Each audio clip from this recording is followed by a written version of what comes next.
multiplied with the number of the wires. When we look at our generator,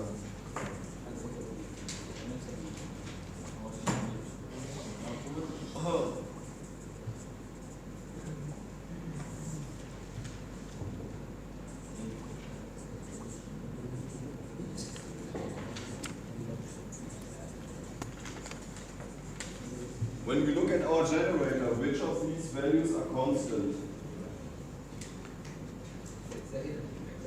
The length of the wire. Yeah? We have the wires installed on the rotor, so the length of the wire is constant. Number of wires.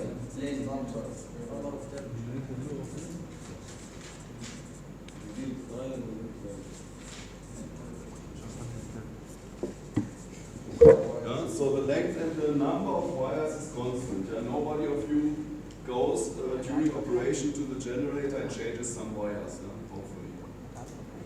So what about the other values? The magnetic flux and the speed, the velocity.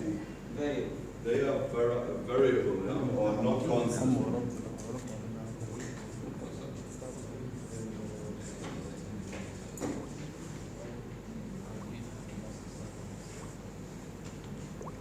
Constant, B, magnetic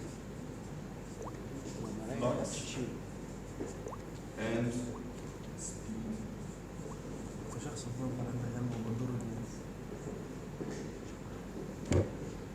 How can we influence the magnetic flux that we have at our generator?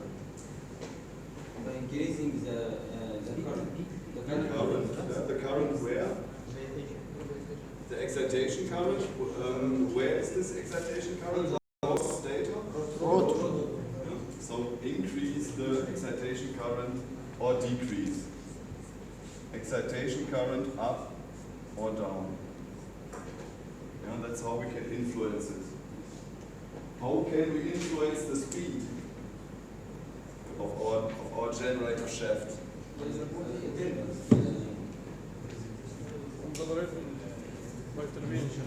By the turbine, of course. How can we influence the speed of the turbine? Increasing the steam. Increasing the steam flow or the gas flow?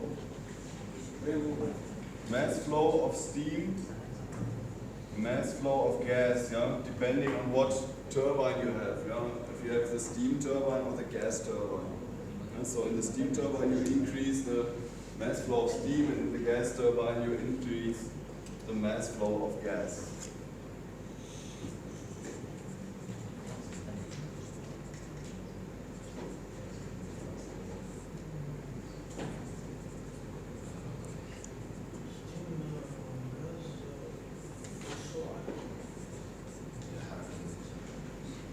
So now we have a table with two columns concerning the grid, when we are not connected to the grid or when we are connected to the grid.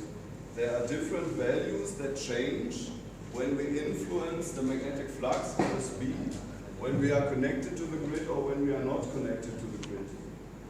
What happens when we increase or decrease the excitation current and we are not connected to the grid with the generator?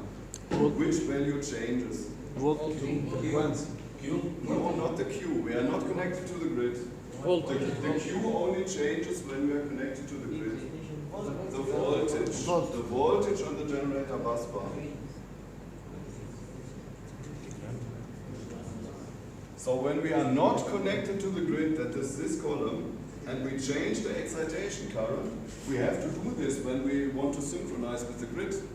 Yeah? So when we start up our gas turbine, for example, then we have to maintain a voltage of 222 kV before we can connect to the grid. So this is a value for synchronization. Yeah, what value changes when we are connected to the grid? You already said that. The Q.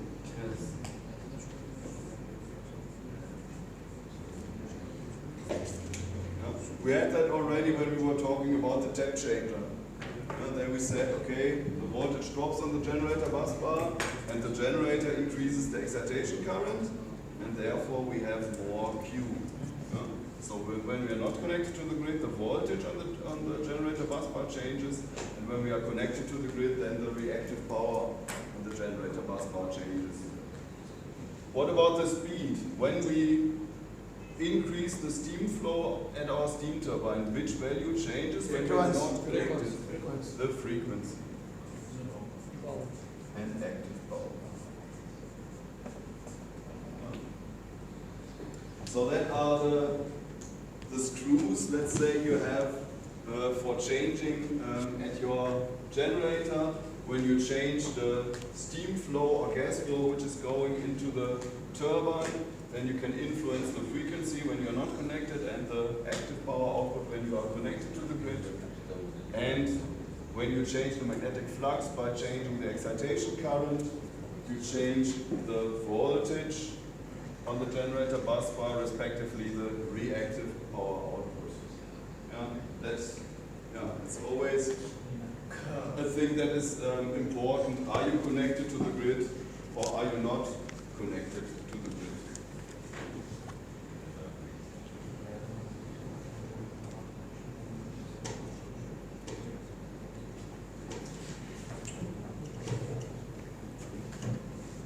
This is the general setup or the general drawing for a generator. We have a stator and a rotor.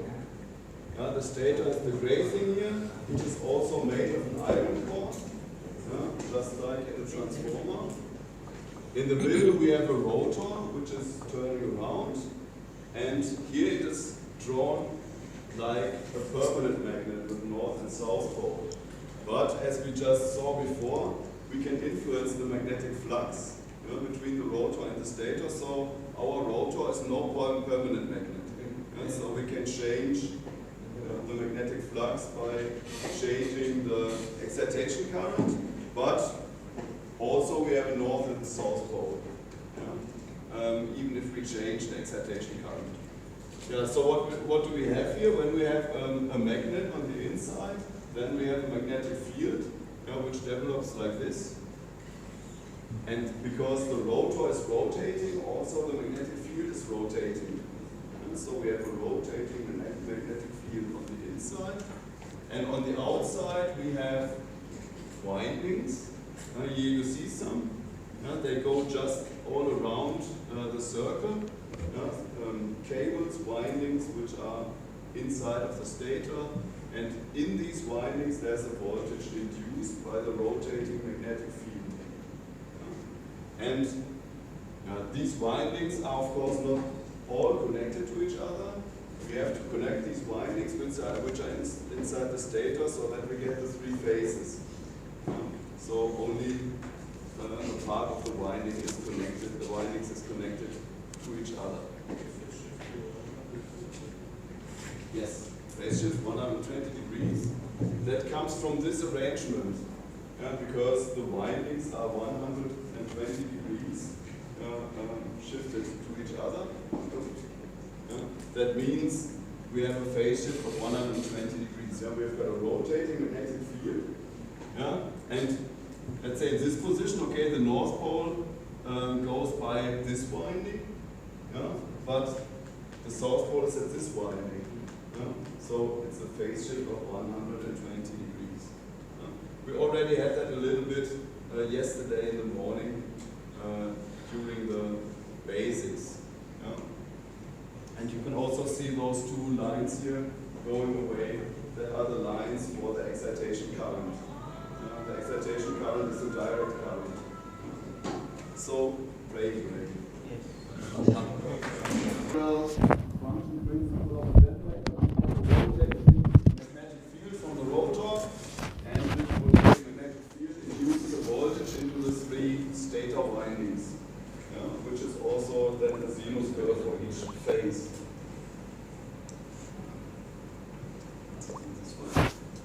There it is. So this is what we get then out of the generator. Here's again the stator and the rotor. And here you can see the three phases with the three colors that we have then. And this is what we get as voltage response. We had that already red sinus curve from the first phase.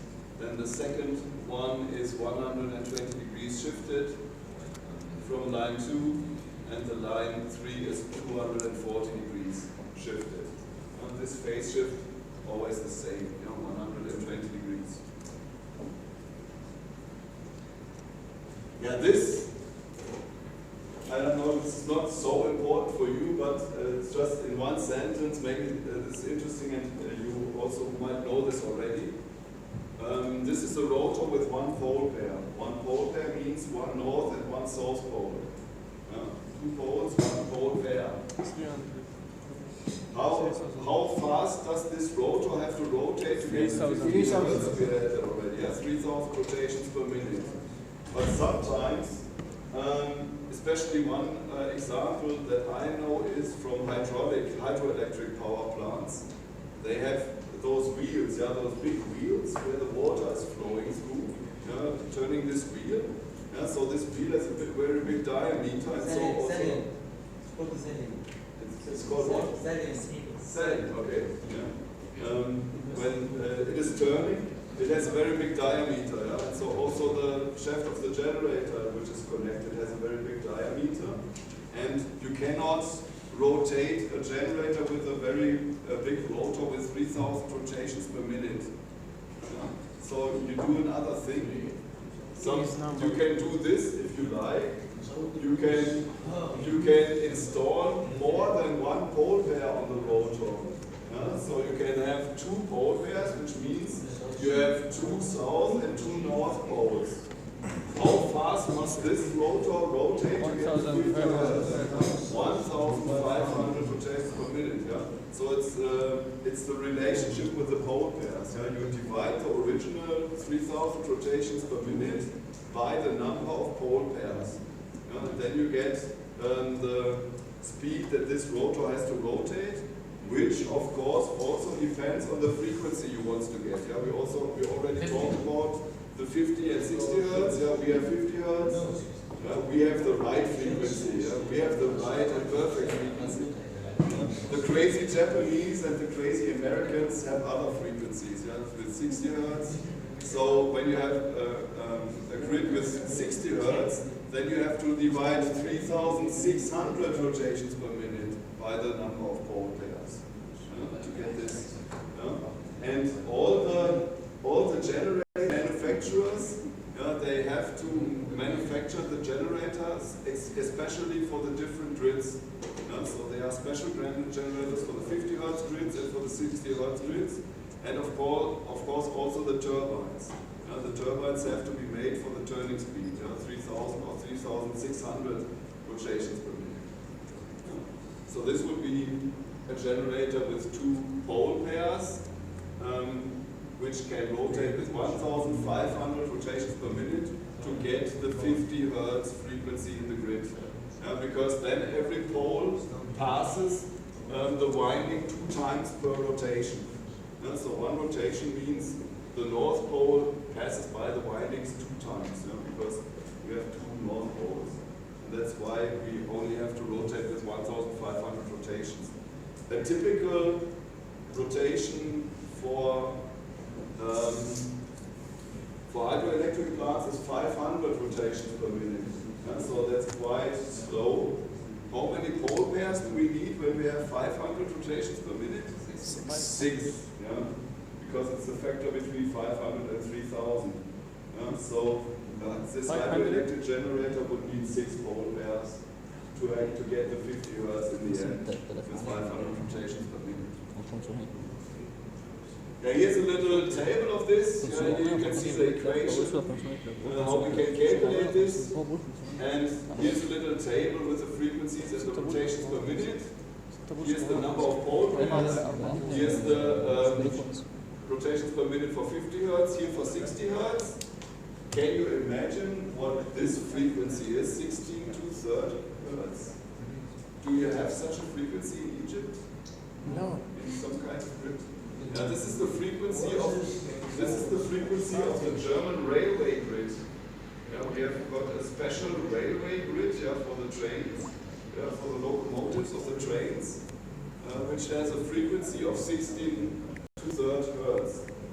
This frequency is a third of 50 hertz. 50 hertz divided by 3. So that's a special thing we have in Germany that comes from history. We didn't change this from history on. And we have 3 or 4 power plants in Germany which only generate power with this frequency. Only for the railway grid. They're especially made for the railway grid. So here you can see also we only need 1,000 rotations per minute to get this frequency.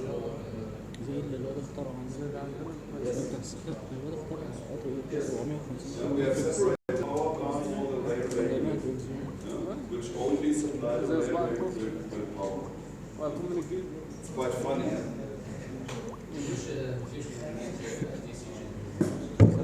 DC generators. Do you need some? Sorry? Dynamo, yes, okay, of course. Dynamo is a DC generator, yeah, but the question was if there's a special application in a power plant for a DC generator. No, in general. Yeah, the dynamo you have it on your bike, yeah, to make some light, yeah, everywhere, yeah. Also maybe in your car, the light machine, which is connected to the motor. We use it in interaction, but we convert the AC to this. Yes, yeah, but that's a special DC generator. Metro operates on 700 volt DC. So this is the way sometimes. And then you have a frequency of 0.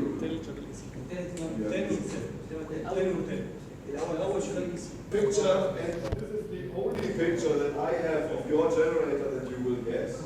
The only picture that Siemens gave us, but I have 2 other pictures of the excitation. But this is one picture that I got from Siemens of your generator. Your generator is named SGen5 2000H. SGen stands for Siemens generator, the S is Siemens. Siemens generator, the 5 stands for 50 hertz. The 2000, I don't know if that is a number which stands for anything. Maybe it's only a number, and the H stands for your cooling media that you have inside of the generator, which is hydrogen. You have hydrogen inside of your generator to cool the rotor and the stator. Yes, it is mainly forced. You can see that here. Here's the rotor, which is going into the stator, and you see the blades here. These blades which are mounted or installed on the rotor, and these blades transport the cooling media. So these blades are rotating with the rotor, and therefore they are working as a fan. And they are driving the cooler into the gap between the rotor and the stator. Then they are also, we will see that a little bit later, the cooling media is also going through the stator. There are many, many ways where the cooling media is going. And of course, on the other side of the shaft, there are also such blades. So the cooling media is driven from both ends into the gap, and then in the middle it's going out in the middle of the generator. Yes, but the ribs of the transformer were on the outside. And here we are at the time we have the generator. So you have some, we will see that you have an iron core, the stator is made of an iron core, and also just like at the transformer there are laminated plates because of the eddy currents. And sometimes you have small gaps between these laminated plates where the cooling media can flow through. So that is a very sophisticated construction. There were many, many people who put very, very much ideas into this, into the development of the, let's say, optimal cooling media flow, so that everything is cooled very good. We will see some pictures of this. The number 5 in the name. Yeah, what is number 5? Where is number 5? Hertz. The name of the generator. It stands for. The 5 is 50 hertz. Yeah, the 5 is 50 hertz. So you also, for the US, it would be S Gen 6 then, yeah, with 60 hertz. 5 stands for 50 hertz. I don't know what this 2000 stands for, yeah, maybe it's a number. Yeah? Because when you develop, let's say, different systems where the newer system is the better one, then you also see that with programs. Yeah? When you say, okay, I have the program version 1.2, yeah? And then there's a newer program which has a version 1.4 yeah, or 2.0. Yeah? So you count with this number, you can see which is the newer one. Yeah? So maybe in 5 or, I don't know, 10 years, you have got an S Gen 5 3000H.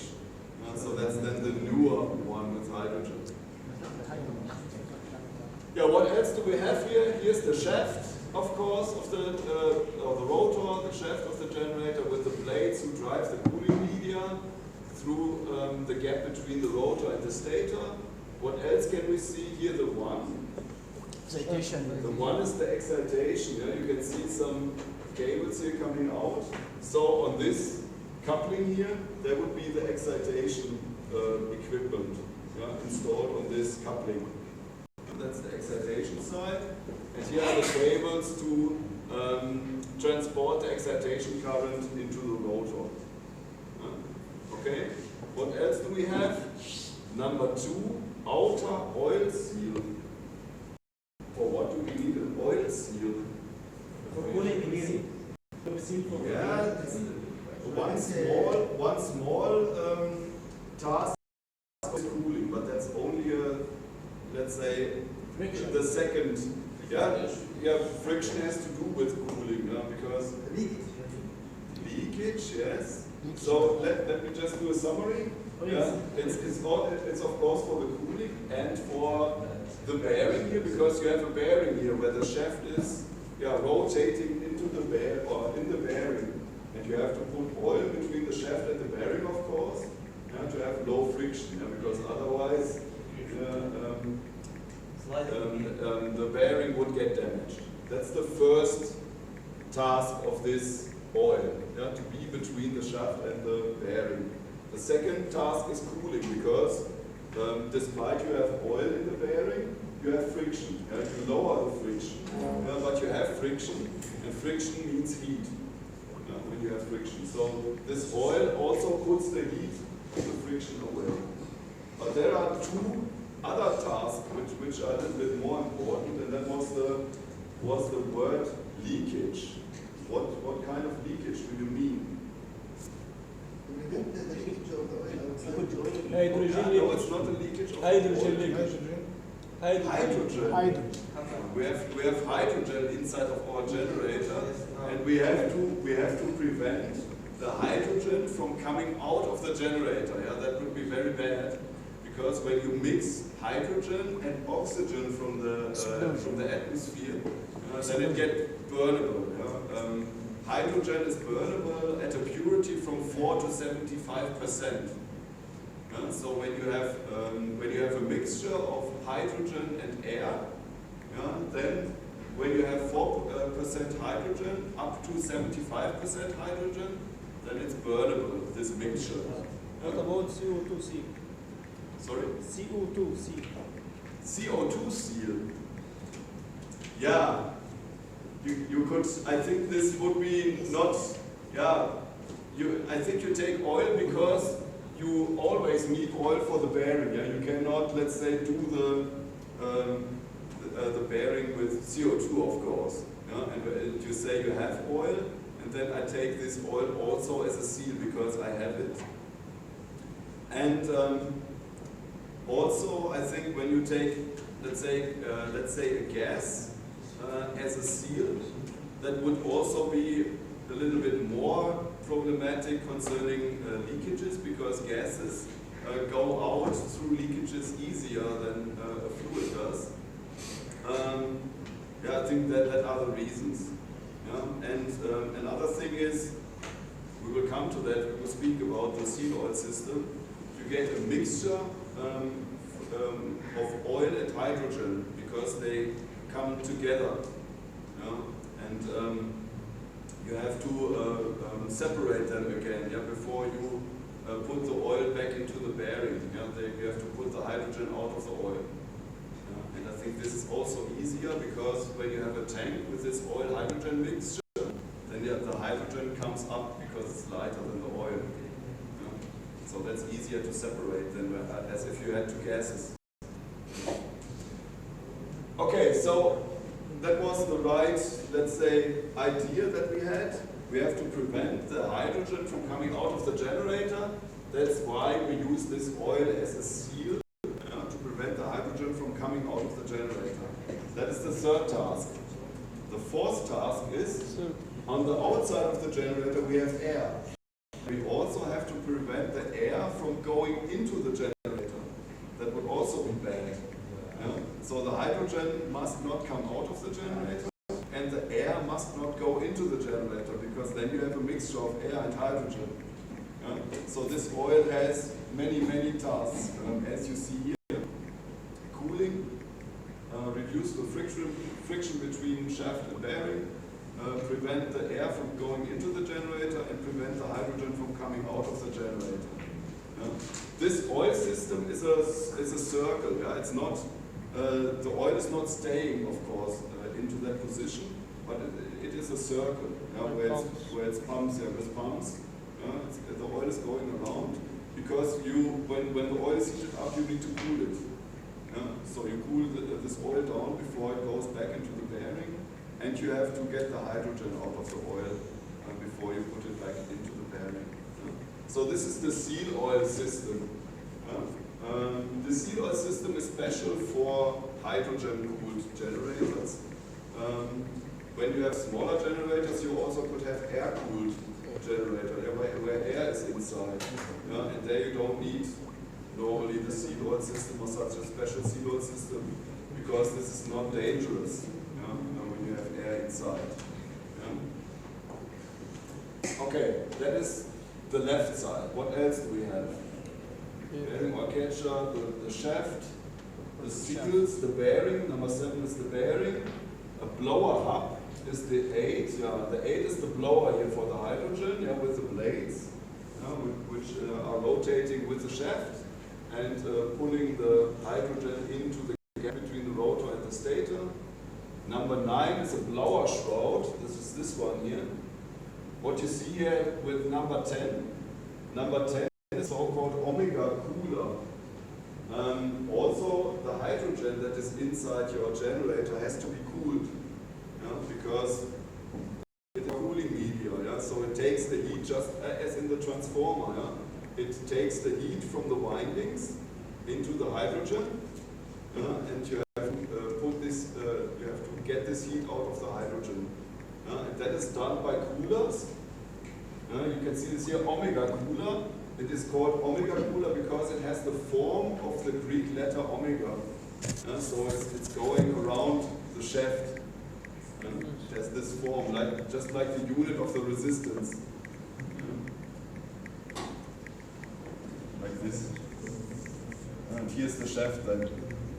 So the cooler is going around the shaft. So what is done in the cooler? Yeah, the cooler is a heat exchanger with hydrogen on the one side and water on the other side. Yeah? So you cool down your hydrogen with water. Yeah? That is what this omega cooler does. Yeah? So the hydrogen, when it's cooled down, the hydrogen comes out of the omega cooler, and goes here into the blades and then into the generator again. And this shroud is just to have a good movement of the hydrogen into the gap between the rotor and the stator. That's a leading device for the hydrogen flow. Okay, 11 are the rotating blades. 12 are the stator windings. And you can see a little cut at the top. Yes? What's the benefit? Sorry? The benefit from omega cooler.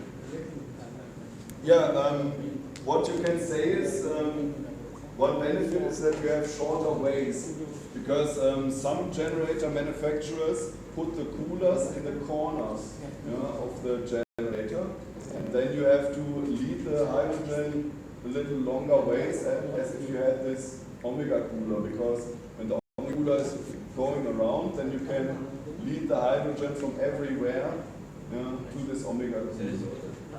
Yeah, on the secondary side there's water in the cooler. Water and hydrogen. No, no oil.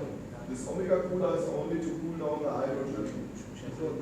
You have the hydrogen inside of your generator, so this omega cooler cools down the hydrogen with water. On the other side of the heat exchanger there's water. Only to cool down the hydrogen. Hydrogen is what? Yes. Hydrogen is the internal coolant of the generator. Between the rotor and the stator. It's flowing through between the rotor and the stator, takes the heat from both windings, from the rotor and from the stator, and then goes to the cooler and is cooled down with water. But there are also, we will see some pictures of this, there are also holes in the windings where the hydrogen can flow through to get a better cooling. We will see the cooling method a little bit later on.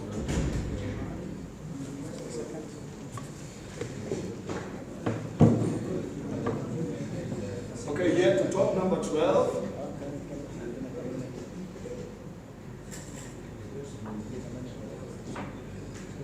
Number 12 are the stator windings. We will see them a little bit later. Here at the top, there you can see some of them. The stator windings are copper conductors, which are going the straight line in the stator, and then there are several windings next to each other. We will see some pictures a little bit later. And in these stator windings, the voltage is induced by the rotor. Then what do we have? 13 finger plates. That are these parts here, because you have to, the generator has a casing. You don't only have the stator, around the stator there's a casing. And you have to connect the stator to the casing somehow, that it stays stable.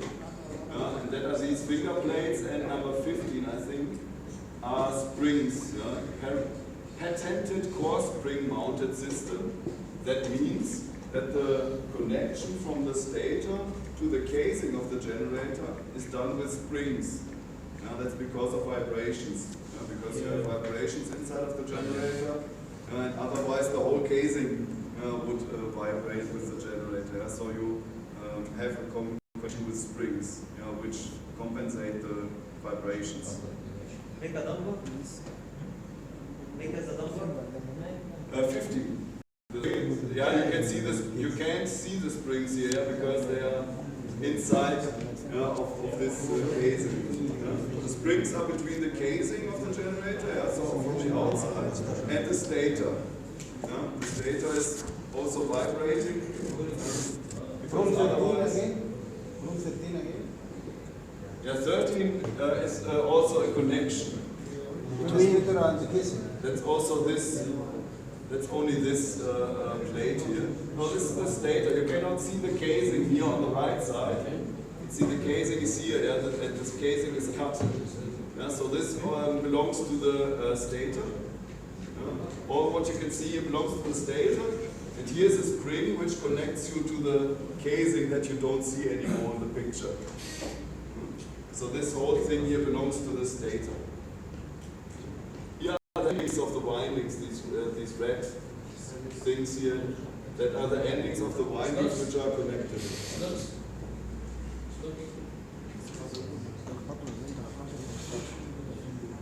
Yeah? So this is a picture of your generator, a general picture. Sorry, what is the Sorry, again, 13, 14, 15. Yes? This all belongs to the stator. Here are the windings, the connection of the windings, and the windings are going this way. In the generator.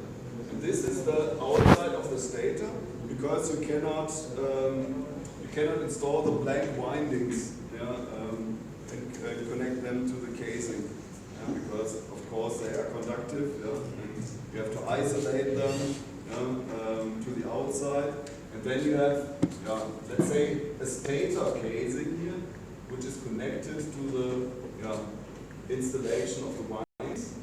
And then you can also see this is round. This is round, so this belongs to the stator. And then you have some springs here, number 15, which connect the stator to the outside casing. So you have an outside casing around the stator, so that when you are moving beside the generator, that you cannot touch the stator.